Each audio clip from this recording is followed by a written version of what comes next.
Bismillahirrahmanirrahim. Assalamualaikum warahmatullahi wabarakatuh. Perkenalkan, nama saya Suherman SPD GR, calon guru penggerak Angkatan 8 Kabupaten Bone, Provinsi Sulawesi Selatan. Fasilitator adalah Ibu Nur Afia Rasak dan pengajar praktik adalah Bapak Hamka. Kali ini saya akan mengulas demonstrasi kontekstual pemikiran Ki Hajar Dewantara pada modul 1.1a6.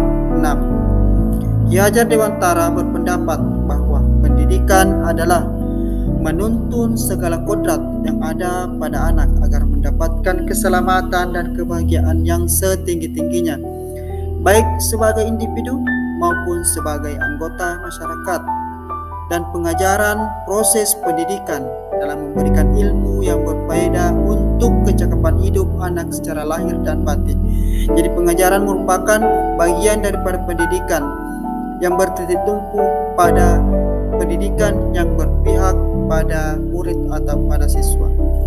Pendidikan yang berpihak pada murid terdiri dari dua kodrat yang mempengaruhi, yaitu kodrat alam dan kodrat zaman. Kodrat alam berkaitan dengan sifat dan bentuk lingkungan di mana anak berada. Artinya bahwa setiap anak sudah membawa sifat atau karakternya masing-masing sejak lahir.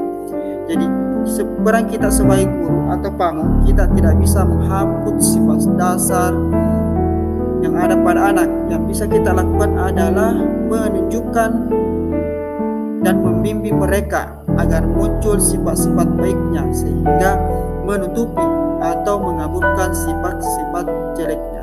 Nah, kodrat zaman yang perlu kita lakukan sebagai seorang guru adalah membekali keterampilan kepada siswa atau murid kita sesuai zamannya agar mereka bisa hidup, berkarya, dan menyesuaikan diri dalam konteks pembelajaran sekarang.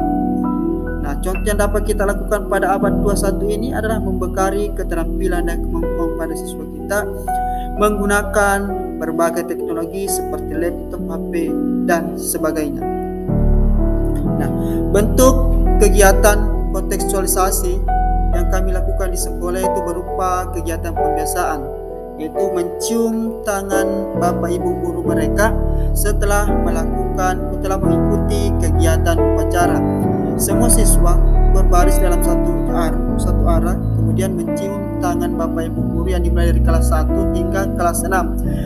Ini dilakukan agar memberikan pemahaman bentuk penghargaan pada siswa atau murid kita, bagaimana mereka lebih menghargai guru sebagai orang tua mereka di sekolah, sehingga mereka sudah terbiasa nanti ketika berada di rumah mencium tangan orang tuanya sebelum pergi sekolah, dan begitu pula ketika mereka datang dari sekolah terlebih dahulu membiasakan diri mencium tangan kedua orang tua mereka.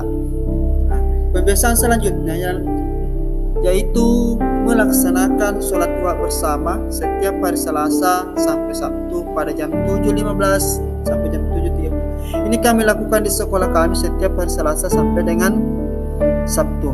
Yang bertujuan adalah membekali peserta didik itu keimanan dan ketakwaan terhadap Sang Pencipta agar mereka lebih sadar bahwa segala yang ada di dunia ini tidak terlepas dari apa yang telah ditentukan oleh Sang Pencipta. Sebagai manusia yang memiliki keimanan dan ketakwaan, agar mereka lebih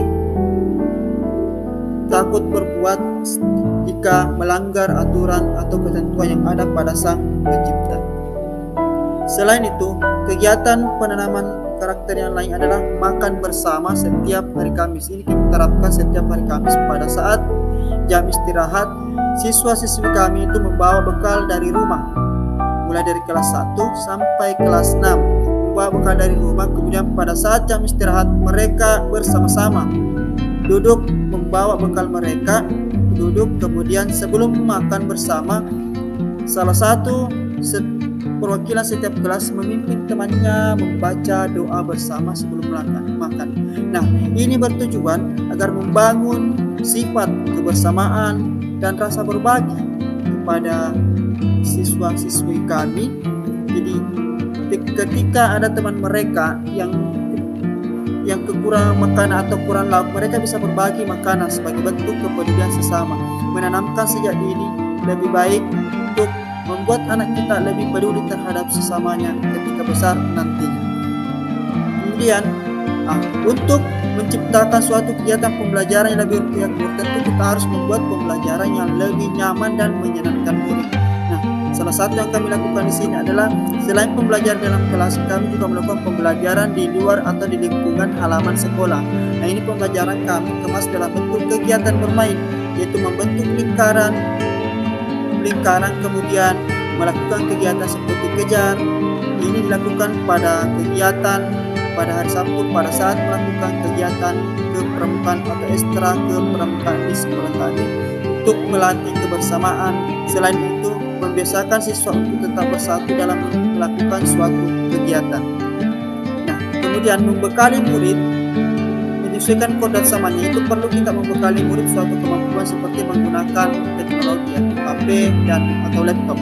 Kemudian yang telah kami lakukan pada semester lalu adalah melakukan pameran karya berdasarkan hasil karya anak kita yang telah membuat proyek penguatan profil Praja Pancasila itu di bidang kewirausahaan. Di sini melakukan kegiatan kewirausahaan dan tetap memperhatikan adab atau budaya kami di Bone, di Kabupaten Bone. Kami meminta anak-anak kita itu menggunakan pakaian adat berupa jas tutup dan baju model yang digunakan saat ritual. Nah, ada dua pendidikan dapat kami berikan kepada mereka, melestarikan budaya mereka dari pakaian. Kemudian yang kedua yaitu menjual hasil jualan mereka sebagai bentuk pelajaran sejak dini agar ketika nanti dewasa mereka sudah berpikir kalaupun tidak bisa mendapatkan pekerjaan, mereka bisa menjadi pengusaha atau berwirausaha untuk memenuhi kebutuhan hidup mereka nantinya ketika mereka dewasa dan berkeluarga. Nah, bentuk kegiatan lain sebagai bentuk kontekstualisasi penanaman karakter kami yang telah kami lakukan adalah menanamkan kepedulian sosial terhadap sesama. Ini kami lakukan pada tahun kemarin ketika ada warga yang berada di kecamatan seberang kecamatan kami mengalami bencana kebakaran. Kami bersama siswa mengumpulkan sumbangan yaitu berupa beras dan uang tunai. Yang ini sumbangan kami antarkan ke tempat di mana tempat bencana kebakaran yang terjadi. Ini jumlah rumah warga terbakar ada 9 rumah. Kemudian yang benda yang kami bawa adalah berupa beras sebanyak 9 karung, uang sekitar kurang lebih 2.900.000 hampir 3 juta. Ini kami berikan langsung kepada korban bersama dengan pihak dinas pendidikan. Kami berangkat bersama di tempat kejadian dan ini kami ikutkan siswa kami yang turut serta menyaksikan bahwa apa yang telah mereka kumpulkan bersama dengan gurunya itu diserahkan langsung kepada masyarakat yang terkena kebakaran. Kemudian, tentu dalam hal penerapan kegiatan pembiasaan tentu ada tantangan yang tersendiri seperti pada saat penerapan kebiasaan seperti sholat bersama, makan bersama, kemudian kegiatan lain, siswa tentu merasa malu, kurang percaya diri dan kebersamaan serta tanggung jawab masih kurang karena namanya awal kegiatan mereka belum merasa bahwa ini belum menemukan manfaat tersendiri. Apa sih manfaat yang akan didapatkan? Nah, solusi yang kami dapatkan sebagai guru ada 3. Kita sebagai guru mampu menjadi teladan, artinya menjadi contoh bagi mereka, meneladani apa yang menjadi sikap kita sehingga mereka sudah bisa terbiasa misalnya melakukan sholat duha karena berkat keteladanan dari guru, baik dari cara berpakaian, berbicara dan sebagainya. Kemudian sebagai guru kita harus membangun semangat ketika menemukan siswa-siswi kita yang kurang misalnya bergairah karena rasa percaya dirinya yang kurang di mereka, rasa malunya yang masih sering muncul, dengan memberikan semangat dan menyemangati secara terus menerus, insya Allah siswa kita bisa membangun kepercayaan diri dan menghilangkan rasa malu. Selain itu kita harus mampu mendirikan dorongan, arahan atau dukungan agar mereka selalu belajar untuk memahami apa yang perlu mereka pahami agar tercipta suatu pembelajaran yang lebih menyenangkan mereka dan memberikan kebebasan kepada mereka untuk melakukan apa yang sesuai dengan bakat minatnya. Jadi kemerdekaan pembelajaran dikembalikan kepada siswa, dan yang menjadi tumpuan kita adalah siswa atau biasa kita sebut bahwa kita kembali menghamba kepada murid dan murid. Demikian yang dapat saya sampaikan. Salam dan bahagia. Saya ucapkan terima kasih. Guru penggerak, tergerak, bergerak, dan menggerakkan. Negeri ini memanggilmu kawan, belajar bergerak berbaik.